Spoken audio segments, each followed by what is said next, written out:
கட்டுமான பொருட்கள் சிந்திச்சு பாருங்க. இது மாநகர பகுதியில் பல பேர் வீடு கட்டுறோம், பல பேர் கடை கட்டுறோம். ஆனா திமுக ஆட்சி வரைக்கும் நீ கட்டணம் கட்டிக்கிட்ட ஆசையே வராது. அந்த அளவுக்கு விலை ஏற்றம்.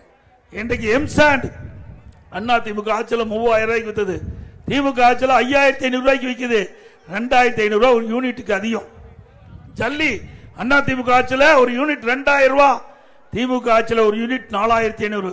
திராவிட முன்னேற்ற கழக தேர்தல் அறிக்கையில் குறிப்பிட்டிருந்தாங்க, இன்றைக்கு கட்டுமான பொருட்கள் உயர்கின்ற பொழுது அதை அத்தியாவசிய பட்டியலே சேர்க்கப்பட்டு விலை குறைப்பதற்குண்டான நடவடிக்கை எடுக்கப்படும் என்று திமுக தேர்தல் அறிக்கையிலேயே 2021 வெளியிட்டாங்க.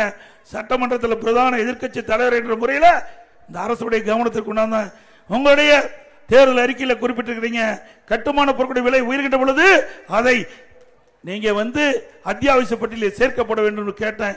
எந்த பதிலும் இல்லை. ஏன்னா எல்லாத்திலையுமே கமிஷன் வருது.